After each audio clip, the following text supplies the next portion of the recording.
Now we'll get on in and I'm on your side. Number 7. I'll just go to the shower task. Master G with you and Woody 5. Okradabena Wobas. Otto will bill I will do. Number 6. Wash. Wash them under tea. Wash. We wash them under tea. Wash. We wash them under tea. Wash. Number 5.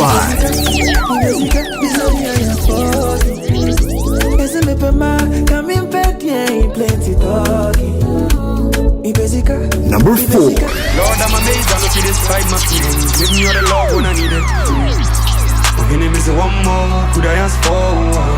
That's the way that you make me feel. I'll be lying if I say I'm not patient enough. Number 3.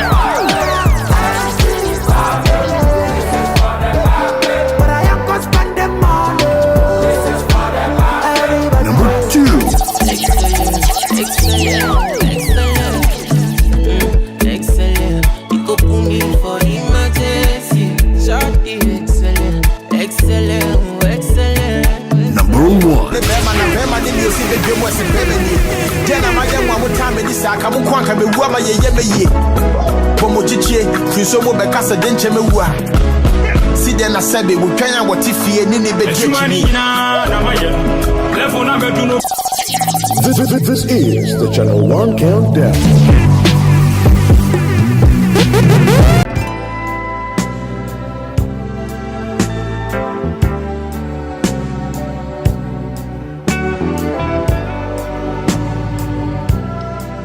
Love is in the air, and it's time to put your heart to the test. It's your boo. Well, even your boo will get a boo. This Valentine's season, tune in to Love in the City with me, Noyo Korte, on Brunch in the City on 97.3 City FM. From February 5th to 14th every day, from 10 a.m. to 2 p.m., I will be giving you the chance to test the love and commitment of your special somebody. Planning a surprise, confessing your love, or testing your partner's loyalty. Love in the City will make this Valentine's unforgettable.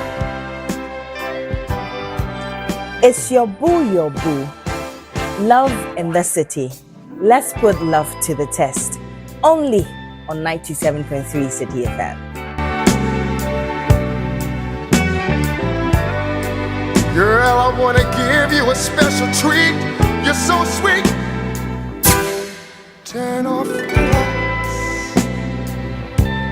Love in the City 2025 is proudly sponsored by Africa World Airlines. Touching Africa, touching the world.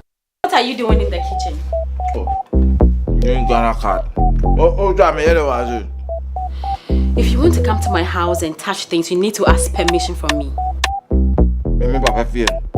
I know it's your father's house, but it's been willed to me. I own this house now. You call this a house? This thing? Don't worry, eh? Go to a better place. Oh, don't worry. Okasawa. Why you who say you want to move me and say tea bread? What the number one thing I would do, but we need Pedriate to say. We are very, very okay. Oh, very, very okay. We okay, I'm packed. Kaka, you good? Shall I talk? Not the right paper. I pass finish. Menya bema opese oyeme ho ade. Hey! Crossed by blood. Oh, I crossed by blood.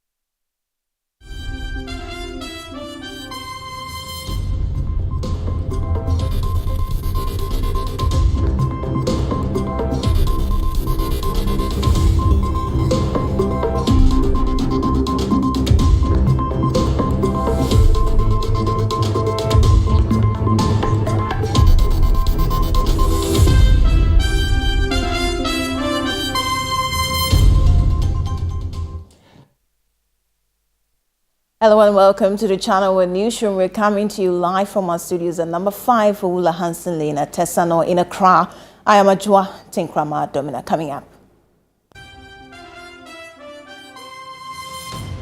National security operatives intercept massive stash of money, including counterfeit US dollars and Ghana cedi notes, along with boxes of suspected gold bars concealed in 12 20-foot shipping containers at a warehouse in Sapema near Accra.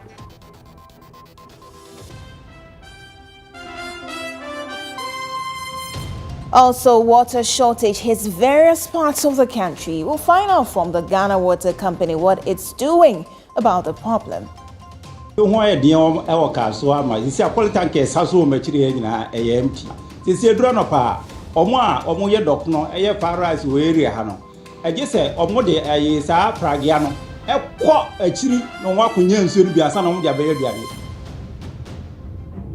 Still in the bulletin, 29 cases of cholera and 1 death recorded in the Efutu municipality of the Central Region. We have confirmed 29 out of them. So those are confirmed cases, like these are tested and positive cholera. But majority of these 300 cases are coming from similar areas. So if you have confirmed a case from this area and you came from there, you are likely to be one. And later, Ablekuma North constituency NDC holds vigil to push home their demand for the Electoral Commission to rerun the parliamentary polls in all 62 disputed polling stations.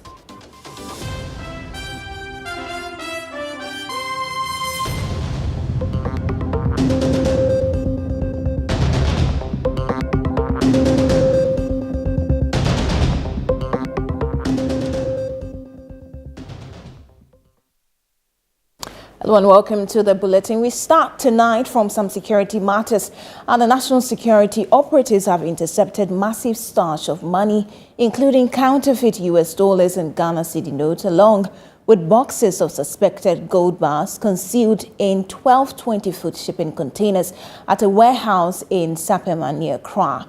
We have details. In a high-stakes intelligence-led operation, Ghana's national security has intercepted a massive stash of US dollars, gold bars, and counterfeit Ghanaian currency hidden inside a warehouse in the South municipality. Acting on a tip-off, security operatives tracked 12 20-foot shipping containers to a secret location in Sapema, where they discovered the illicit haul cleverly concealed in wooden crates camouflaged with cement and charcoal bags. The bus has triggered a nationwide manhunt for 4 key suspects, including a notorious ringleader known only as Al-Haji. The operation, executed with precision, uncovered an enormous quantity of cash, including genuine US dollars and counterfeit Ghana cedi notes in 50 and 100 cedis denominations. The illicit funds were stacked in wooden boxes, some barricaded with plywood and sealed with charcoal to evade detection. In a twist, operatives also found multiple metal boxes suspected to contain gold bars. Investigators believe the sophisticated concealment methods suggest a well-organized criminal syndicate with extensive smuggling and money laundering operations. 2 of the suspected 12 containers remain unaccounted for, but national security officials have deployed state security trackers to locate them. Further deepening the intrigue, security operatives also discovered counterfeit Ghana Army uniforms and boots inside the warehouse, raising concerns about the potential for fraudulent military impersonation.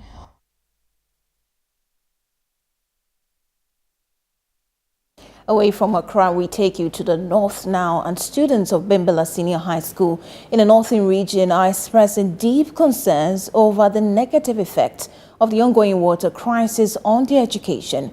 Now, many students spend long hours searching for water, often missing lectures in the process. Some even risk their lives crossing the busy Eastern Corridor Highway in front of the school. More details in this report by ChannelOne Northern Regional Correspondent Mohammed Aminu M. Alabira.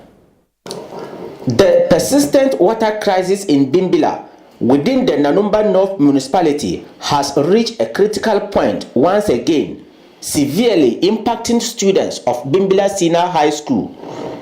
It is heartbreaking to witness students struggle daily to fetch water, sometimes at great personal risk. The situation has become so dire that some students go days without bathing. ChannelOne News spoke to some students about their ordeal and how the crisis is affecting their academic performance. You'll be in class, it's not yet time for closing. You'll be rushing to come out so that you can go there to get the water early. Even if you go there, you won't find it easy because at the hometown people and home people too, they are fetching water there. So if you go, they'll sell 1 can for you, 1 cedis or 2 cedis. Sometimes students don't even bath. We have a term in the school we call Congo. We don't we only wash our hands, some wash their legs, then other parts of the body, then they go to class. Because of that, it has a great effect on our studies. And in the morning time, too, sometimes when we wake up, it's the same thing. We don't get water to bath and go to class. This is causing a huge loss on our academic studies. One of the biggest dangers they face is crossing the highway in search of water. According to the students, a colleague was recently hit by a speeding vehicle. They are making appeal to the government, philanthropists, and organizations for urgent intervention. Sometimes the cars, they don't slow down, and it's very risky for the students of Bimla Senior High. The last time, because of the water crisis, a student was hit by a car. So we are appealing to the government to help us solve our water crisis. Despite efforts by the school's management to address the crisis, little progress has been made. The school's location has made it difficult to access groundwater, as previous attempts to drill boreholes have failed. The management has made several efforts to get water in the school for the students to use, and all prove futile. Why? Because the land that we are residing on, the water table, I think it is low. So we have had a lot of NGOs.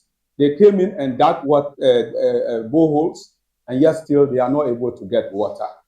So, and we made several efforts by building the wall to boost learning, teaching and learning in the school.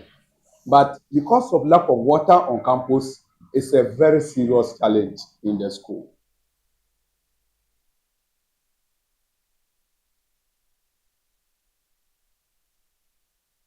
Let's say while longer on water issues, and despite recent renovations on key water storage facilities in Tamale, thousands of residents continue to grapple with severe water shortages, with some living without a steady water supply for over a year. The situation was expected to improve during the Harmattan season following the completion of renovation works on the 2,270 cubic meter storage facilities at Bagabaga and Kaladan. However, residents are still facing significant challenges in accessing potable water. Our Northern Regional correspondent Shawana Yusuf has more in this report. Water scarcity remains a pressing issue in Tamale as many residents continue to endure months without adequate water supply. Several areas, including Zaire, Target, and the Tamale Teaching Hospital area, have been without a consistent flow of water, making daily activities increasingly difficult. As a result, residents have been forced to rely on alternative sources such as boreholes and water tankers, often at exorbitant cost to meet their household needs. Some of the affected residents spoke to ChannelOne News, expressing their frustration over the worsening situation. We have reported this matter to the Ghana Water Company. The first person, local area person here, officer here, Mr. Isa, we have gone to his house. We have gone there several times to see him and to ask him why it is so. He has never been able to give us any tangible. He keeps saying the following week we'll get water.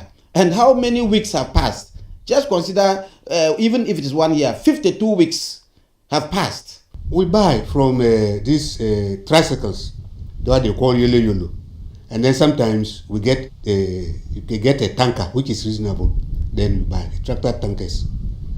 That is what we get water from. We want them to give us water. They should just let us have water.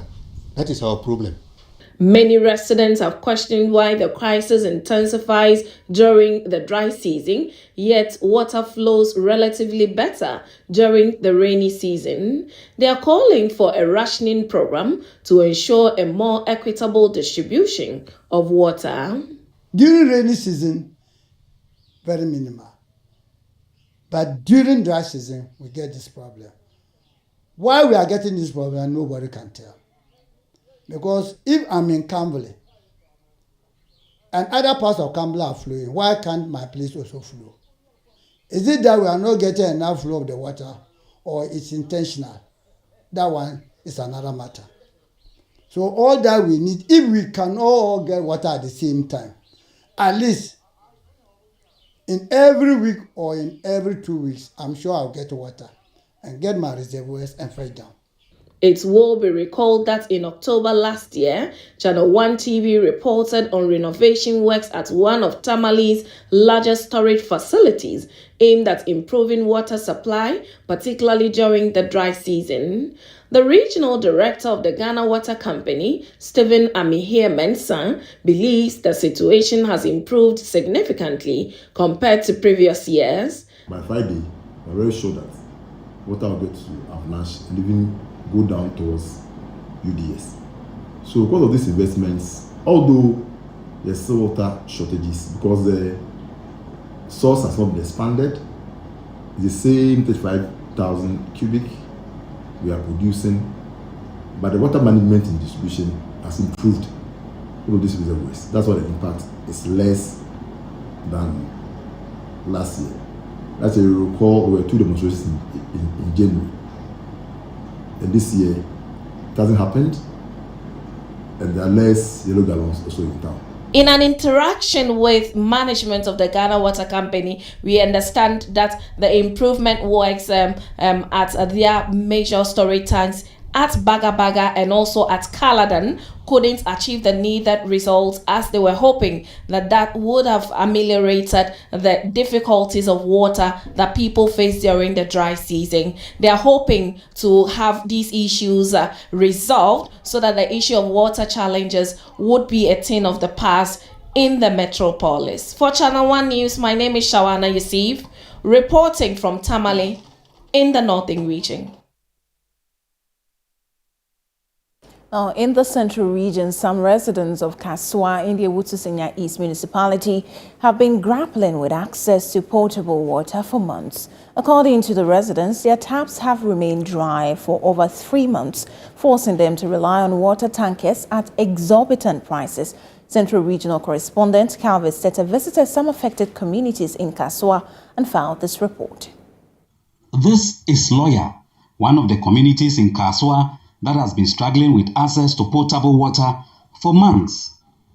Residents recount that the last time they received water through their taps was sometime in November last year. Since then, the taps have remained dry, leaving them with no choice but to purchase water from tanker operators. The price of a full tank of water ranges between 300 and 400, a burden many say is unsustainable. The crisis is not limited to Kaswa alone. Adjoining communities such as Amanfrom Top Town in the Gansouth municipality are also facing similar challenges. Residents in these areas lament the difficulties they endure daily due to the water shortage. Isa ensuo ho ayedie ewo Kaswa ma isa polytankers haso o machire nyina empty. Sisi eduro no pa omo ye dokno eye faras o area ha no. Eje se omo de ayi sa pragia no ekọ achiri no wa kunye nsuo no biasa no mo de abaye duane. Obi kro be start na duane na ekọ bobe 11. Enti yesra aban no so mo bibi on be ye wo ho de a omo nye. Fibeye bosumo krampanyi ye fia haze ye nye bi. Ye dokno ho adwuma wa ha. Nti so ne de ehia pa ya wo ngofroma piso e wo fie ha nya ye dɔɔso wo fie nti so samede no kwasem ye ho kyeryan pa nya agoro. I've been in Kaswa for about 22 years now, and indeed I can attest to the fact that water has been a serious challenge in this particular vicinity. It's really a challenge to all of us, and it's really hectic when it happens that way. To even get water to buy from these tanker drivers is also a challenge because the demand for water becomes extremely high. And when that happens, you have to pay extra amount of money to the drivers before they can get you their tanker, yes. And so it is really hectic. The situation has severely impacted not only households, but businesses operating in the area. Joseph Oman, a food vendor in Loya, shares how he has to walk long distances in search of potable water to cook for his customers. Pipe one about me need go make like a castle, I could boost you, made a back before my age. My do time the castle so many years. What I can crab on them to I could boost you before my age. Menyanka pipe no boost and through my LDBR, needs to any so finding age man. The water shortage situation extends beyond Kaswa, affecting several parts of the central region. Many residents are questioning why the crisis persists without a concrete solution in sight. Dr. Atokwansa, the regional director of the Community Water and Sanitation Agency, provides some explanation regarding the ongoing crisis. What we have realized is that because of the dry season, we are unable to first of all get enough water from the sources, because in central region we rely many of our water from the surface water. So there are challenges within the rural belt and areas within the urban belt. So as Ghana Water have explained clearly what the reasons are at the urban area, we are reinforcing that point to add on to why the rural folks are also facing some challenges. If you enter many homes within the Kaswa enclave, this is what you see in many of the households. This is as a result of the lack of water within the Kaswa area. Some of them I spoke to say the water rationing exercise is affecting them and want an imminent solution to this problem. Calvin Stetter, Channel One News, Lawyer. You're still watching the Channel One Newsroom, broadcasting from our studios at Tesano in Accra. Still ahead in the bulletin. 29 cases of cholera and 1 death recorded in the Efutu municipality of the Central Region.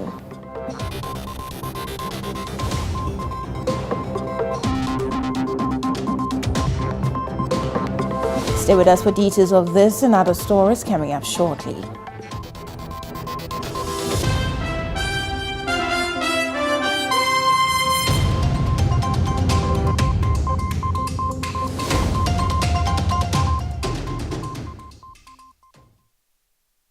Menga bema opese oyeme huantie. Congratulations. Me are very, very okay. Sophia cha. Osidi. Medibone. After benya krasa fie fopo weningwa. Ye wate. Ate siripa ne so aware no. Emma to ne. Emma to tina. Socket. Trusted by blood. Life is a celebration of moments. Big and small. The sun is scorching, I'm feeling the heat. With Piva Drink, every moment becomes a refreshing celebration. From the beach to your home, in every corner of your world, Piva Drink adds a burst of refreshment. Give me Piva cocktail and tangerine.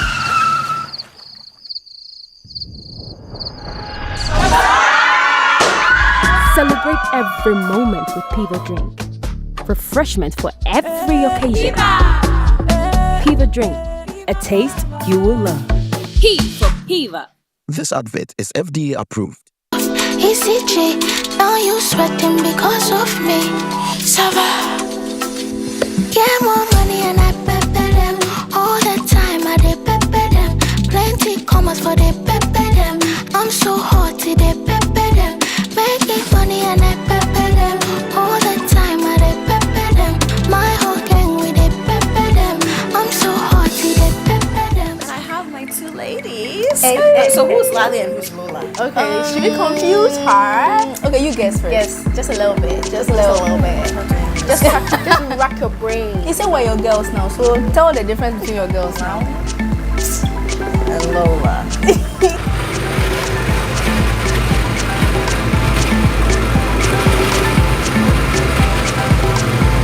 So I'm gonna just keep adding.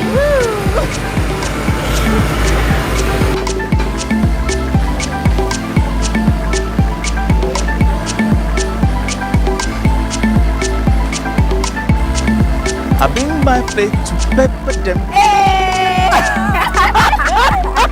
What else? Just send me some rice to pepper them. Hey, don't worry.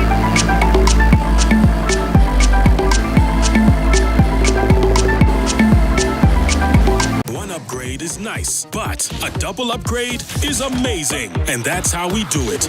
Upgrade today to get even more with Step Up. If you're on GoTV Max and upgrade to GoTV Super, you'll get way more with GoTV Super Plus. It's so cool. Get big value. Get big entertainment. Very good. Perfect! Upgrade and get even more with GoTV. Yeah. GoTV.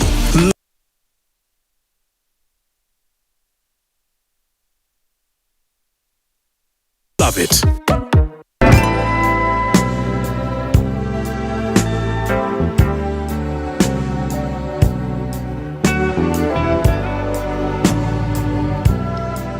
Love is in the air, and it's time to put your heart to the test. It's your boo. Well, even your boo will get a boo. This Valentine's season, tune in to Love in the City with me, Noyo Korte, on Brunch in the City on 97.3 City FM. From February 5th to 14th every day, from 10 a.m. to 2 p.m., I will be giving you the chance to test the love and commitment of your special somebody. Planning a surprise, confessing your love, or testing your partner's loyalty. Love in the City will make this Valentine's unforgettable. It's your boo. Love in the City. Let's put love to the test. Only on 97.3 City FM. Girl, I want to give you a special treat. You're so sweet. Turn off the lights. Love in the City 2025 is proudly sponsored by Africa World Airlines. Touching Africa, touching the world. On February 14th, Valentine's Day, we are about to experience different shades of love. The symphonies of love and high life music will fill the Palms Convention Center, La Palm Royal Beach Hotel. Adwoa presents Shades of Love Concert. Yes, it's back and here again. Come with your loved ones, family and friends and experience Adwoa music. It's a romantic evening on Valentine's Day from 7 p.m. prompt. Tickets are selling now for 300 Ghana cedis regular, 500 Ghana VIP, and VVIP going for 750 Ghana cedis. For special table reservations, call 0246 466 770. Yes, so grab your tickets now by dialing *714*2020#. Don't wait to be told. It's Adwoa's Shades of Love concert, February 14th at 7 p.m. prompt. This event is powered by Big Ideas and 3 Music TV.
Welcome back to the bulletin. We bring you some more stories on the water shortage across parts of the country.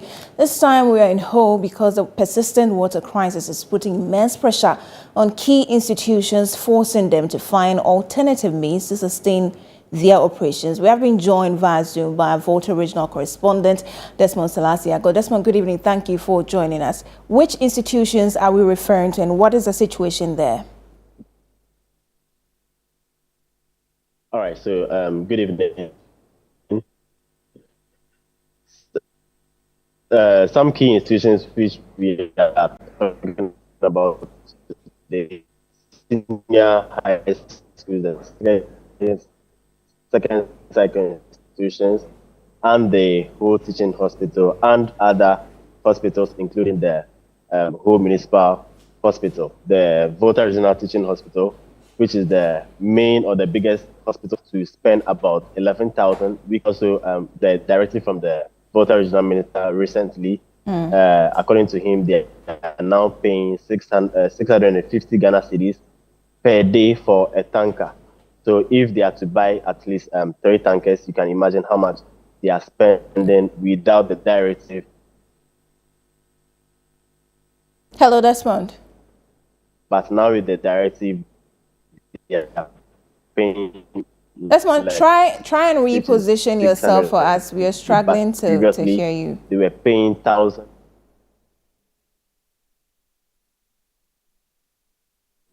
Hello.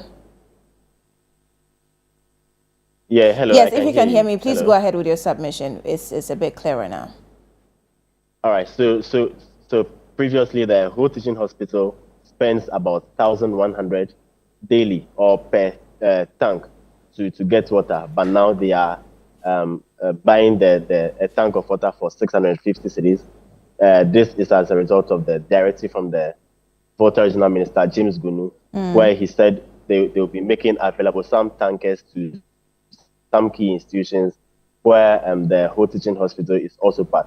When you go to the whole central prisons, they are relying on a sole borehole, which is catering for about 350 inmates, together with some prison officers who are living in the barracks. So you can see the pressure on the borehole there. And according to the CSP Alhaj David Apusiga, according to him, they have to rely on the water, especially in the night, because the pressure is low at night. So they have to bring some of the inmates out to fetch the water into the yard for their use in the day. And mind you, it's not all the prisoners or all the inmates, who will be coming out to fetch the water. So you can also see the workload on those who will be coming out to fetch water for their colleague inmates there. And when you also go to the senior high schools or the second cycle institutions here in the regional capital, you can see that they are working. They've been working some years now to drill some boreholes in most of these schools. So they are not too much affected by the shortage of the water. But those affected are mainly the teachers, especially those who are outside the campus. So I've been also speaking to the Deputy Director of Education here in the region, Madam Miriam Atri, who also said they are also working to ensure that bungalows are built on the campus, so all teachers will be stationed on campus, and the issue of water shortages and some not being able to come to school on time will be solved.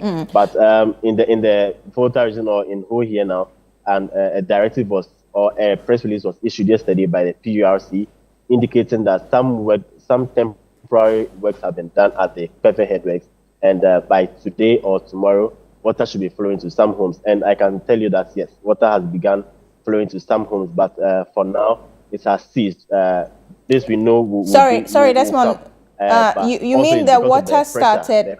You mean the water started flowing following the assurance that was given through the release, but now it has ceased again? It has ceased again at some areas. I can't tell for other parts of the. Which areas have had the water supply truncated again? Okay, so we have Peki, we have Peve, we have Ho, we have Bame, Akrofo, and some minor communities, which I can't mention all the communities.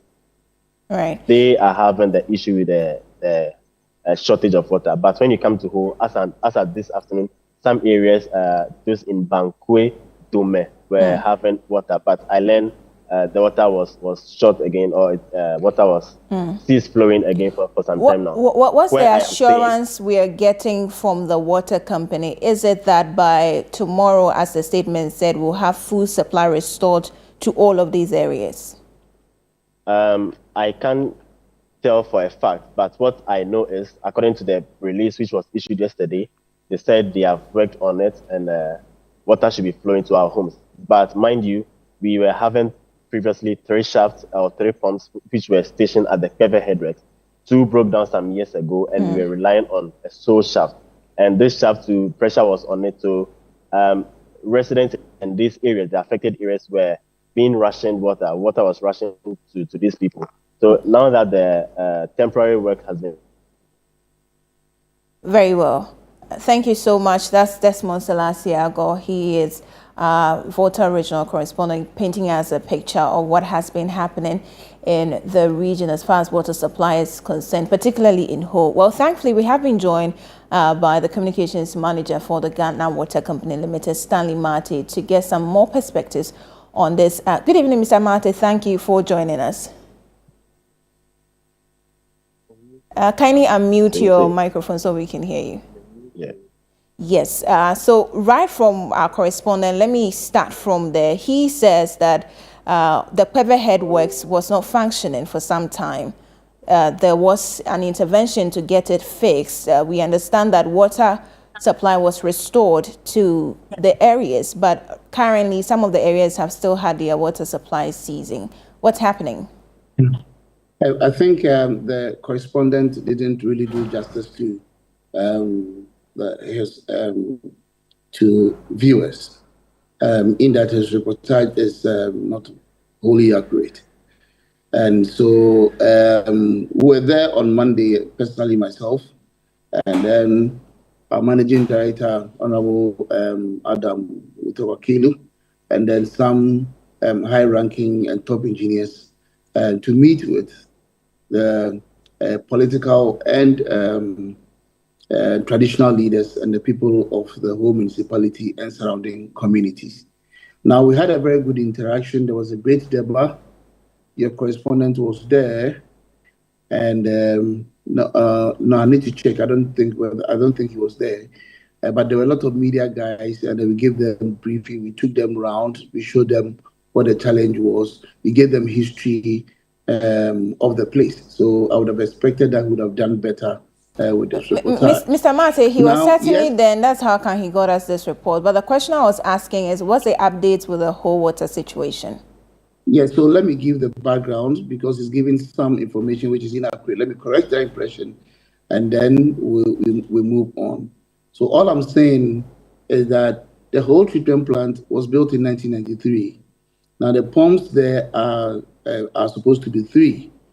And since its inception and per the volumes of water and the capacity of the treatment plant, 1 pump at the intake will have to work in at a time. After some, and then if there's any challenge or we need to do maintenance or whatever, we move on to another pump. So although there are 3 pumps, it doesn't mean that all broke down and then it was only one that was functioning. We have 3 pumps, but at every point in time, it is only 1 pump that works at a time. It just happened that all the pumps, since the beginning of this month, we've had challenges with all the pumps. But when we went there on Monday, we assured them that we're going to work on it so that by this weekend, we are going to have a pump functioning to serve the municipality. So that is exactly what we have done. And then I, myself, Stanley, I've been personally involved, and we have been working around the clock without sleeping from Thursday night until Saturday in the evening, very late in the evening, that we completed everything, and we started pumping at exactly 7 p.m. Now, because the lines have been depleted and people's homes have people's reservoirs and stuff have been depleted over the period, it will take time for water to get to every home. How much time? Let me also explain. Sorry. On this point, how much time will it take before water is fully restored to residents? So give me time to explain. Okay. Now, water is not like electricity, where when it is switched on, every area is littered within seconds. With water, it needs to move through pipelines at a speed even less than the speed of a vehicle. Okay, let's say at the speed of a bicycle. Okay, to go through the treatment processes, fill the reservoirs to a certain level before it is pumped into the municipality. Now, it takes time for the lines to be charged. Okay, that means that it takes time for the lines to be filled up. People will be fetching whilst we are trying to charge the lines. So the pressures will be low until people have been able to fill their receptacles and all that. So it was going to take about 4 to 5 days for the situation to stabilize. Now we have started pumping, and as of this morning, a lot of areas have had water. More areas are also getting water because the lines keep charging. What you also have to know is that we do demand management within the whole municipality because of the gap between demand and supply. Because we are unable to meet supply, the only solution is for equitable distribution of the little water in the system. Okay. Now, because of the challenge that we've had, definitely we'll have some challenges. So no area has been truncated yet, but on the days that you are supposed to get water will flow to your community. And we are hoping that by the 5th day, all the communities will have a fair share of the water that is flowing. So are you rationing water in these areas? We are rationing water in most areas in Accra, and we have not hidden that. Most areas within the country, and we haven't hidden that. And it is just as a result of the gap between demand and supply. So that is the situation. Before I move to the other parts of the country which are also experiencing water shortage, we've had issues from Bimbilla, Tamale, and then Kaswa. What's the assurance you're giving specifically to residents in Ho about getting full water supply? Thankfully, we have fixed the pump, and as of 7 p.m. last night, we started pumping water through the process. And like I said, as of this morning, there was water flow in most parts of the metropolis.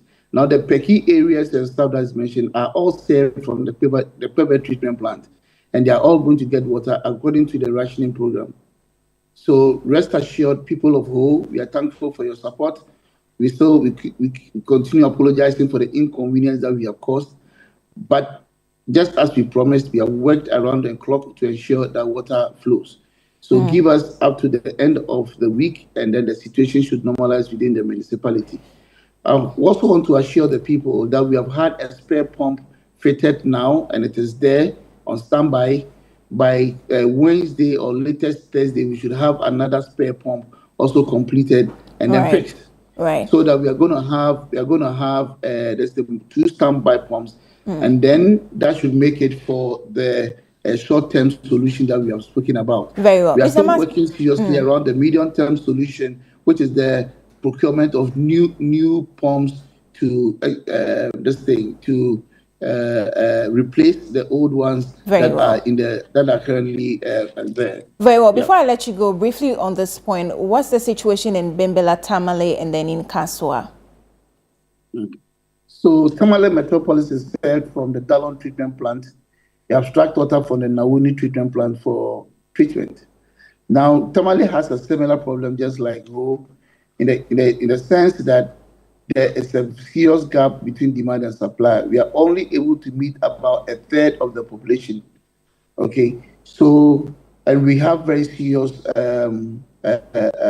challenges with our pipelines as well. Now, from the Dallon treatment plant, there's one line that serves Tolong through Kumbugu and then Nyankpala. That is a very weak line, and most times when we have high pressures, we get the lines break down, and then we have to shut down for treatment. So anytime we are unable to serve Nyankpala and treatment as a result of a burst on the line, we serve them through the Bagabaga treatment plant, the Bagabaga reservoir, through town, and then like I said, from through Dallon, we have another line through town and into our Bagabaga high level tank, and then we serve the Nyankwala area. But what's now, the assurance for the people? Because of time, we may have to wrap up. So what's the assurance you're giving to the people? Fine. Yes, in these areas. So currently, like I said initially, we are serving just about a third of the population, and the only solution to the Tamale area is the Tamale Water Expansion Project, which is on course, and we are hoping that things go well. Very then well. we can expand the treatment plant and meet them. But then there are some challenges within the community, which the community members must help the Ghana Water Limited. For instance, there's the issue of serious water theft. Mr. Massey, please wrap up for me in 30 seconds. Yeah, and this is important to us, go and ahead. even the people of Tamale, that they should stop the use of inline pumps and then stop the water theft, so that even the little water that comes into the system, most of them can have access to water, and then we all will survive. It's a serious issue, and all the people within Tamale must support the Ghana Water Limited. And then one other area that is challenged is the hospital area. We serve the hospital area through the Bagabaga low or the ground level tank. Okay, and we expect that people will stop the use of the inline pumps, so the water can flow freely into the tank. Then we can serve the hospital and surrounding communities. The hospital is a teaching hospital, and it's very important to the people of Tamale and even to the Ghana Water Limited. Thank you for speaking to us. That's Stanley Mate. He's communications manager with the Ghana Water Limited. Let's move on now to some other stories. And the Afutu Municipal Hospital says 29 persons have tested positive for cholera out of the 356 cases recorded. One person has been confirmed dead, while contact tracing has begun according to the hospital. There's more in this report by Central Regional Correspondent Calvis Tete. The Winneba Municipal Hospital says the 29 confirmed cases come from the same family located within a particular area in Winneba. The hospital says contact tracing has begun to ensure that the disease does not spread to other areas within the municipality. However, one person has been confirmed dead according to the acting medical superintendent of the hospital. Dr. Douglas Amponsa noted that the individuals who have contracted the disease have been isolated and are being treated.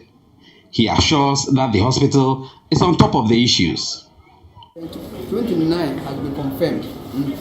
So the criteria is that if a case comes from where we have confirmed, we don't need to even test that one to say cholera.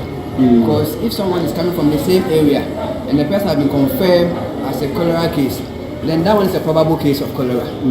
So now out of the 356, we have confirmed 29 out of them. So those are confirmed cases, like these are tested and positive cholera. But majority of these 356 are coming from similar areas. So if you have confirmed a case from this area and you came from there, you are likely to be one. And so now we have 356 cases, we have confirmed one, and then on our radar we have confirmed one death. As at now, we have confirmed two. Starting from the October, we had one death at the October, and then currently we have one death. And this was from the same family. The family, so we say the children here, all of them came, and the mothers were bringing them one after the other. So they brought few of them, then later bring more. So the one they came was very late case, and then we try whatever we can do. We couldn't save that child. But as of now, the rest of the children, as we are seeing them, they are all now fine, which we can even discharge them. Cholera is known to emanate from unclean environment and surroundings, but the leadership of the NDC, who visited the hospital to support with some medical items, promised to address filth in the area by occasionally engaging in cleanup exercises within the municipality while embarking on sensitization campaign to raise awareness of the disease. 356 cases is very, very high. I think it's alarming enough to say there's some epidemic or something that's happening. So, as I have said, we will do everything to do things that will prevent them. When I saw where these cases are coming from, I realized that where the sanitation is better, we don't have any case coming from there. But where the cases are coming from, like Sanko, Joma, Konkwechi, Atakokodo, Ekinso and Co. You can see that sanitation is an issue. And sanitation is a complex situation there. We're talking about, places of convenience, like where they have toilets. We're talking about water running, they don't have them in their homes. We're talking about gutters choke, people throw rubbish in the gutters, and then water running through those gutters and children going to play in it. How these children scavenge in that refuse dump in Sanko. These are all things that I suspect may be causing these things. So we want to promise that as for that dumping site, we will change its location. We'll make sure that it's no more located within the community. The Winneba Municipal Hospital says it's on top of the issues in dealing with cholera. Carl Estete, ChannelOne News, Ifutu. This is still the ChannelOne Newsroom. I am Adwoa. Tenkoramaa, Domena still ahead in the package. Ablekuma North Constituency NDC holds vigil to push home their demand for the Electoral Commission to rerun the parliamentary polls in all 62 disputed polling stations. Please stay for details of this and other stories.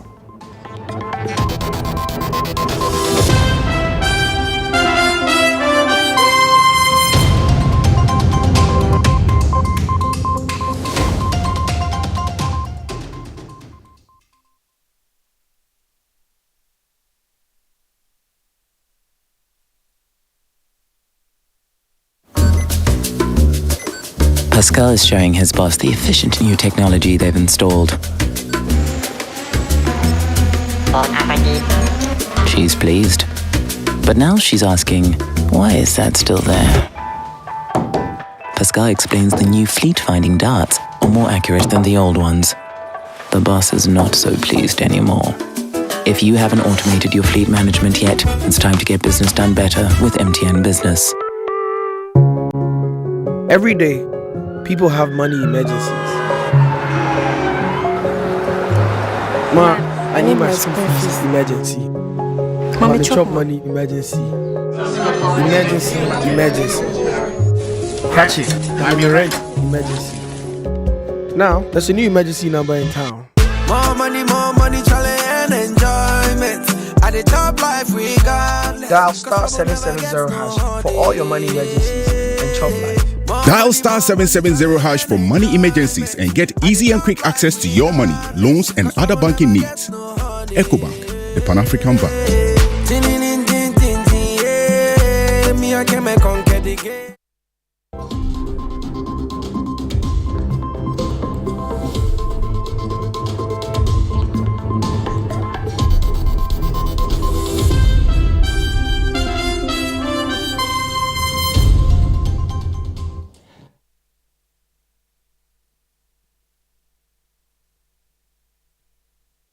Welcome back to the bulletin. We're grateful you stayed. Let's do some politics. The National Democratic Congress, the NDC, has stated that it will not accept any declaration of the 2024 parliamentary election results without proper collation.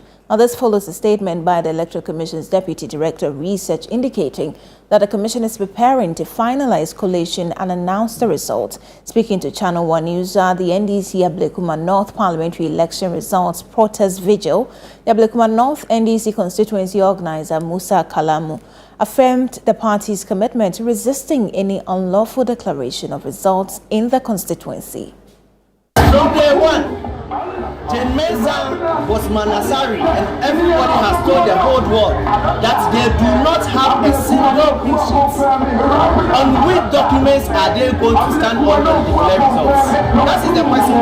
Is it a scam pink sheet of NPP that the presiding officers themselves came and said all those documents were forged? You are the EC regional office and you witness what all those scam pink sheets were forged. In any case, how can DC says you don't have pink sheets and you only rely on MPP's scam pink sheets for reporting? Where does this happen? This will not happen. allow you to stand? Well, I know it's a vigil, but just to ask, how long are we going to stay through the night? Oh, we'll make sure because tomorrow is a working day. Latest by 9 o'clock, 10 o'clock. You see, everybody is clad in black and red. The people of Adwoa cannot wait any longer. They voted for change, and that change must manifest. No power of the EC can change the will of the people. It will never happen.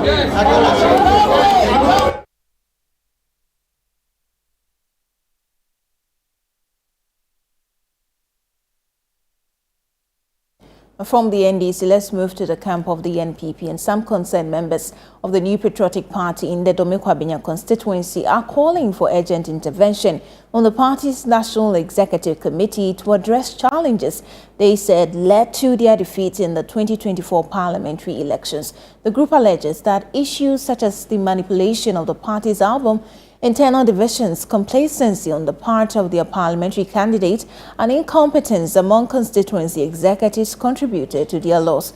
More in the following report by ChannelOne News' Daniel Sakite.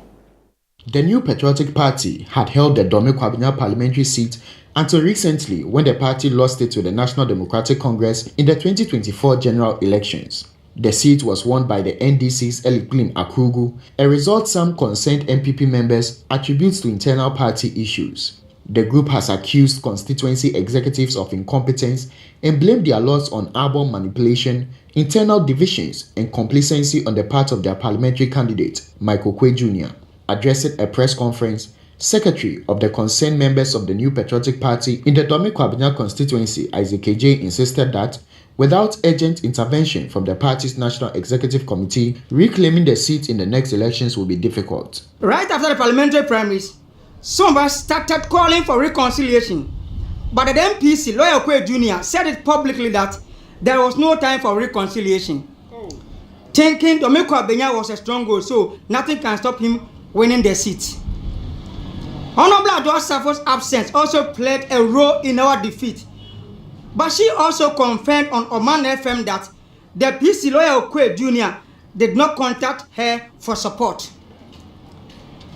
We lost the parliamentary seat solely because of manipulations of the album, diabolic against party members, complacency and arrogance on the part of the parliamentary candidate, and incompetence on the part of the constituency executives. We urge the national executives to come to Domena to see to it that things will be done in proper way going forward.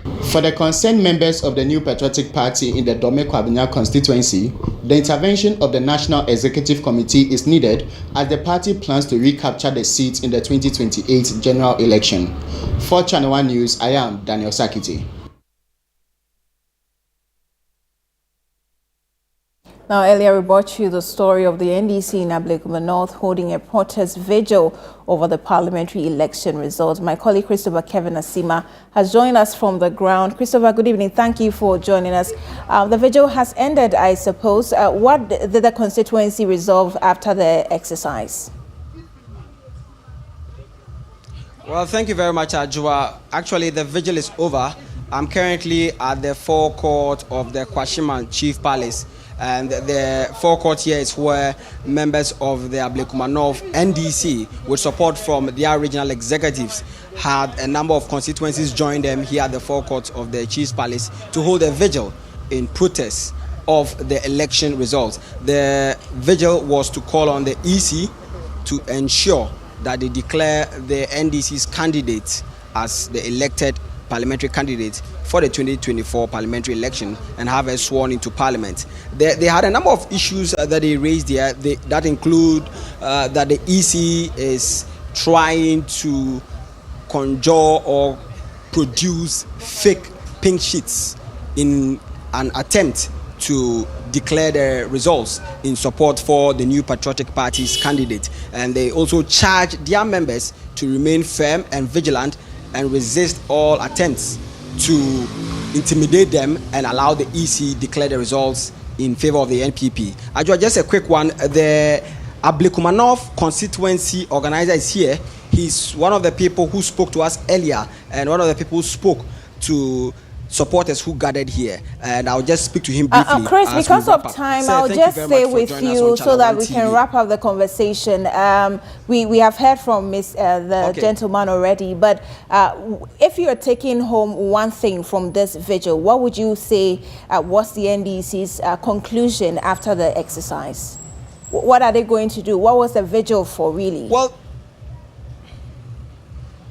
what I took from the whole exercise is that the NDC is very clear in its mind that its parliamentary candidate won the election, and it has also charged its members to stay firm and insist that the Electoral Commission declares its candidate as the winner of the 2024 parliamentary election. And to wrap up, they have also resisted all attempts from the NPP or any other party or individual or institution to overturn the results, as they've charged their members to resist it. Very well. Thank you so much, Christopher Kevin Asima. Do follow that situation for us. We'll get more updates in our subsequent bulletins. But let's move on to some other stories. A tragic fire outbreak at Jinase in the Asokwa municipality of the Shanti region has claimed the life of a nurse and her 3 children on Saturday, leaving the community in shock. The Flow Report has more.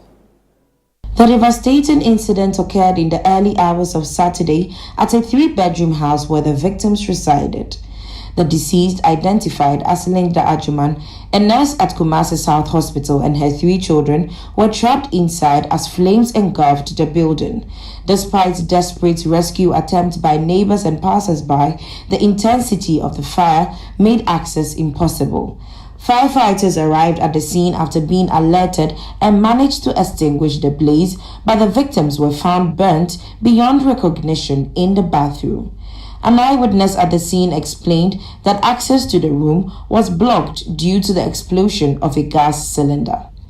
Meanwhile, 3 other occupants of the house were rescued and are currently receiving treatment at Kumasi South Hospital.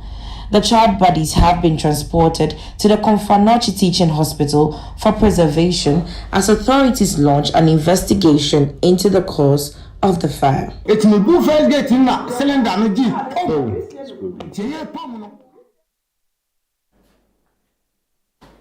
And that'll be all for today's edition of the Channel One Newsroom. You can visit our website, channelone.news.com, for more information on our top stories and more. Subscribe to Channel One TV on YouTube for more exclusive video content from Channel One TV. I am Adwoa, Tenkoramaa, Domena. Many thanks for watching.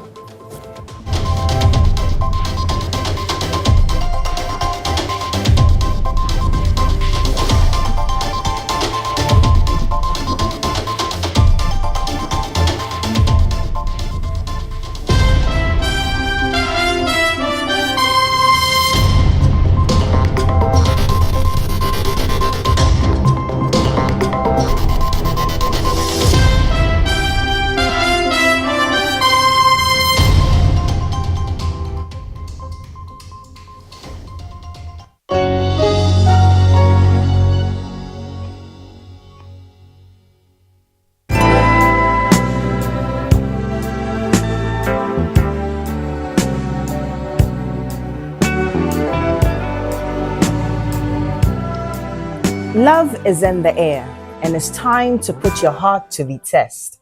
It's your boo. Well, even your boo will get a boo.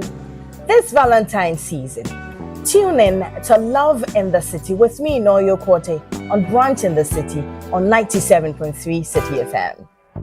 From February 5th to 14th every day, from 10 a.m. to 2 p.m., I will be giving you the chance to test the love and commitment of your special somebody. Planning a surprise, confessing your love, or testing your partner's loyalty. Love in the City will make this Valentine's unforgettable. It's your boo. Love in the City. Let's put love to the test.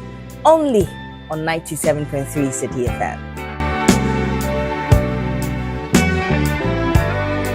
Girl, I wanna give you a special treat.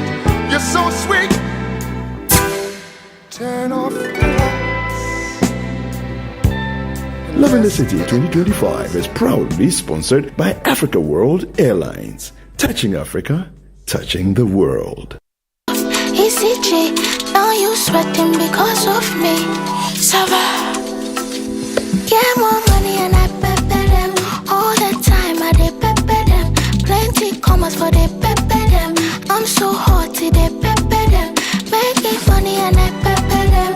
All the time I dey pepper them. My whole gang with they pepper them.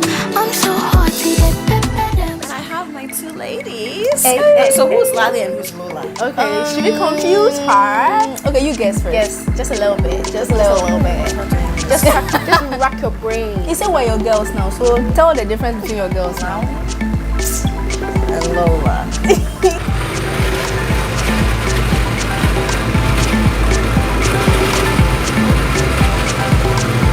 So I'm gonna just keep adding.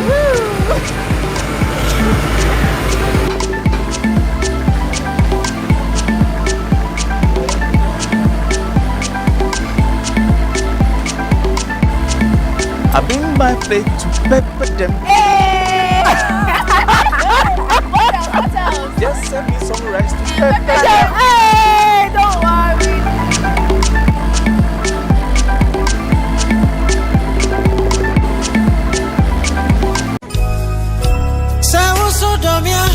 On February 14th, Valentine's Day, we are about to experience different shades of love. The symphonies of love and high life music will fill the Palms Convention Center, La Palm Royal Beach Hotel. Adwoa presents Shades of Love Concert. Yes, it's back and here again. Come with your loved ones, family and friends and experience Adwoa music. It's a romantic evening on Valentine's Day from 7 p.m. prompt. Tickets are selling now for 300 Ghana cedis regular, 500 Ghana VIP, and VVIP going for 750 Ghana cedis. For special table reservations, call 0246 466 770. Yes, so grab your tickets now by dialing *714*2020#. Don't wait to be told. It's Adwoa's Shades of Love Concert, February 14th at 7 p.m. prompt. This event is powered by Big Ideas and 3 Music TV.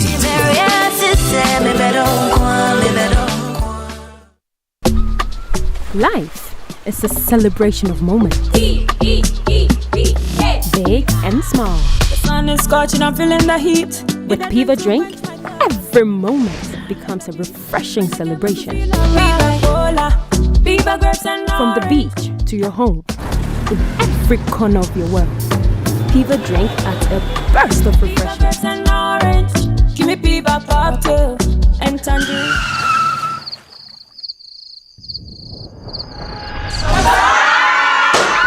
Celebrate every moment with Piva Drink. Refreshment for every occasion. Piva Drink, a taste you will love. P for Piva. This advert is FDA approved.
Love is in the air, and it's time to put your heart to the test.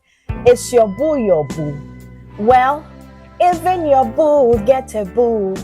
This Valentine's season, tune in to Love in the City with me, Noyo Korte, on Brunch in the City on 97.3 City FM. From February 5th to 14th every day, from 10 a.m. to 2 p.m., I will be giving you the chance to test the love and commitment of your special somebody. Planning a surprise, confessing your love, or testing your partner's loyalty. Love in the City will make this Valentine's unforgettable. It's your boo. Love in the City. Let's put love to the test. Only on 97.3 City FM. Girl, I wanna give you a special treat. You're so sweet. Turn off the lights. Love in the City 2025 is proudly sponsored by Africa World Airlines. Touching Africa, touching the world. ECG, now you sweating because of me. Sava, get more money and I pepper them. All the time I dey pepper them. Plenty commas for they pepper them. I'm so hot, they pepper them. Making money and I pepper them. All the time I dey pepper them. My whole gang we dey pepper them. I'm so hot, they pepper them. And I have my two ladies. So who's Lali and who's Lola? Okay, should we confuse her? Okay, you guess first. Yes, just a little bit. Just a little bit. Just rack your brain. You said we're your girls now, so tell the difference between your girls now. And Lola.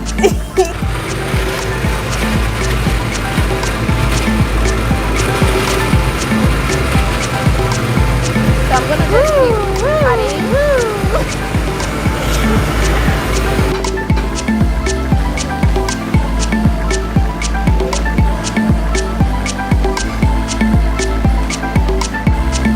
I bring my plate to pepper them. Hey! What else? Just send me some rice to pepper them. Hey, don't worry.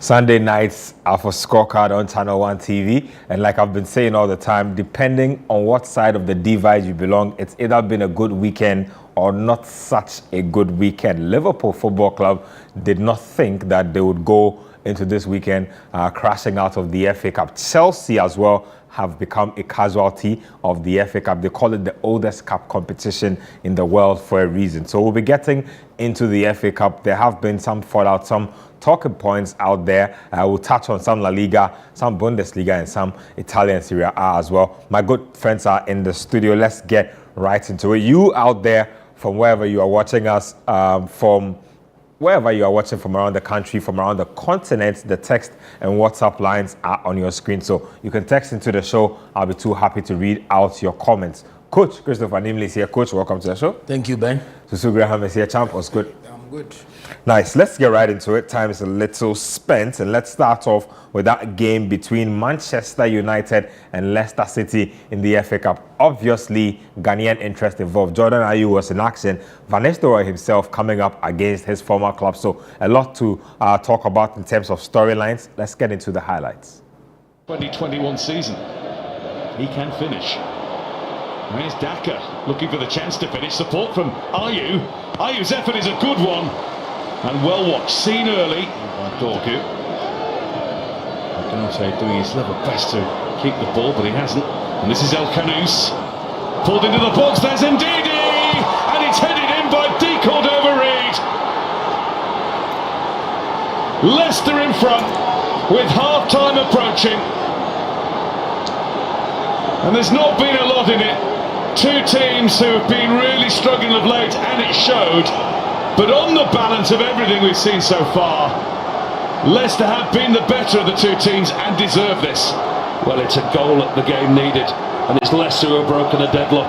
You say they've had the lion's share of the possession, they've been the better team with more intent going forward. Manchester United right now need a bit of everything. Here we go, Garnacho found by Ugarte, and Garnacho is in on goal, and he's beaten very fast, and it's played against his own bar by Okoli. What a save that is from the centre-back. That's an incredible clearance by Okoli on the line. It looks for all the world that Garnacho has got his team back into the game. What a moment, the goalkeeper, there's nobody near Garnacho. Garnacho making a difference for Manchester United. It's going to come to Xerxes, and he's equalised. Will that be the cue for a home turnaround? It's Leicester who've now had the stuffing knocked out of them.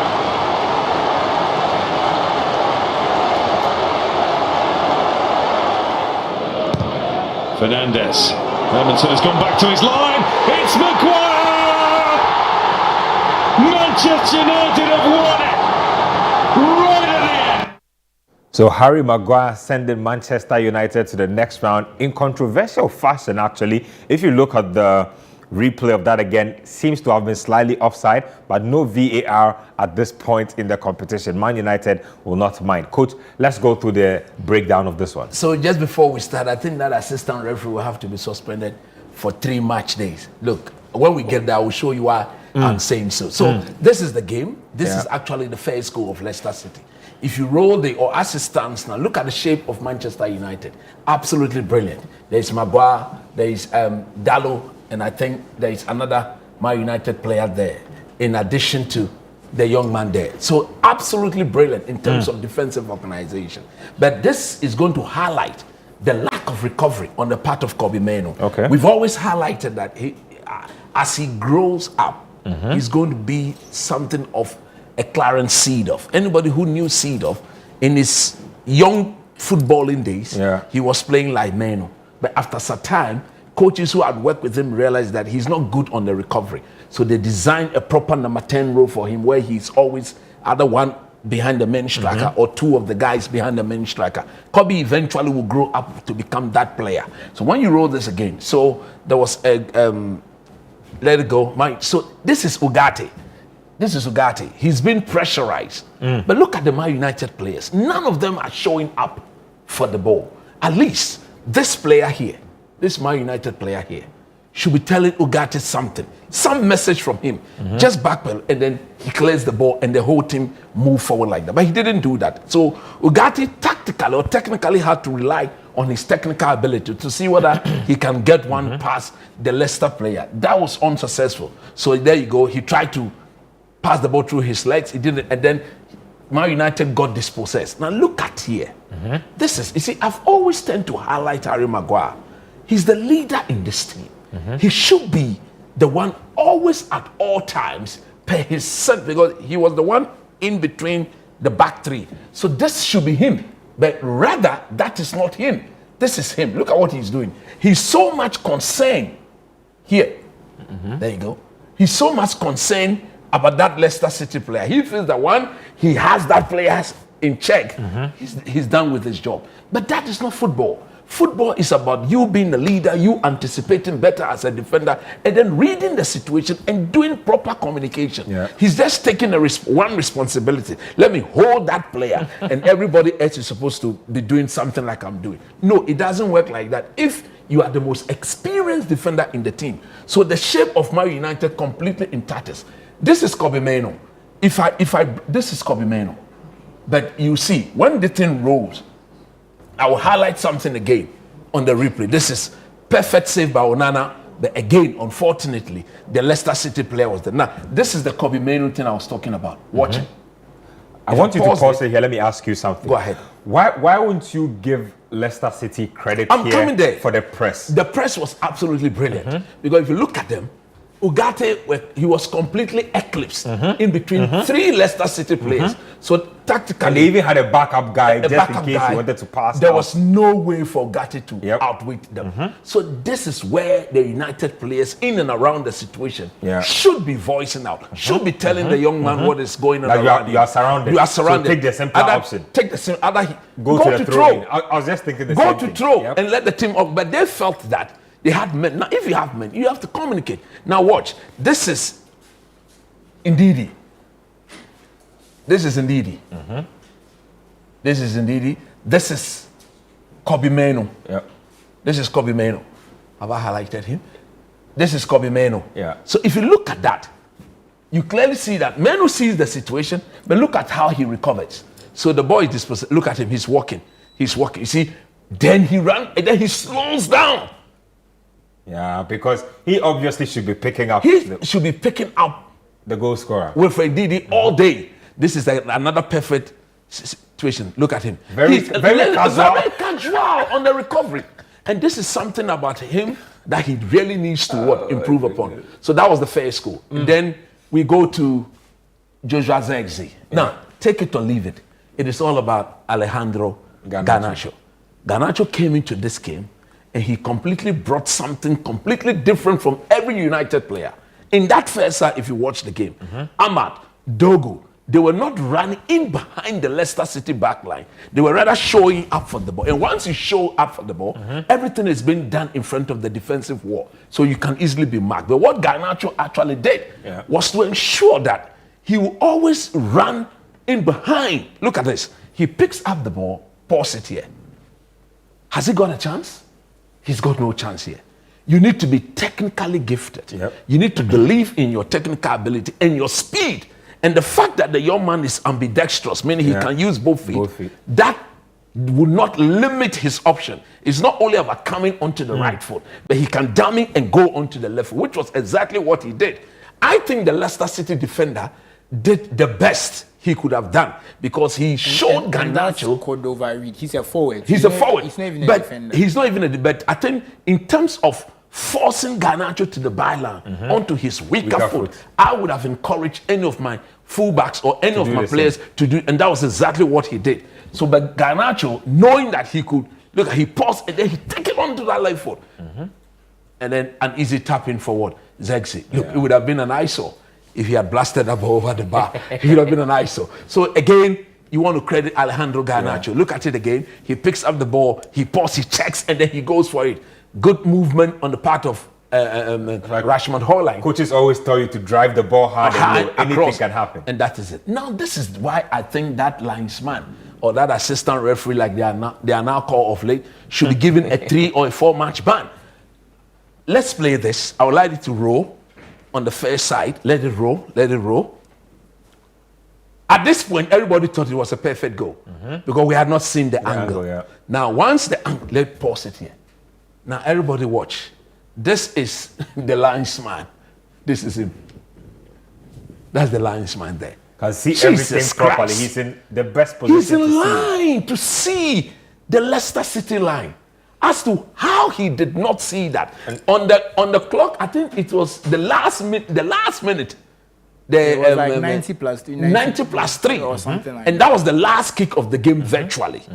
I told myself maybe he wants to go home.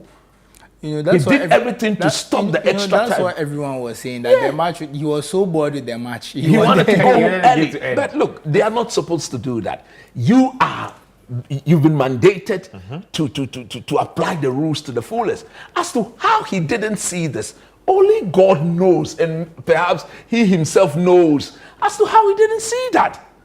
He's in line. Before the ball is taken, there are about 4 United players offside, and they all stayed there. I want to disagree slightly because this is a common tactic a lot of the teams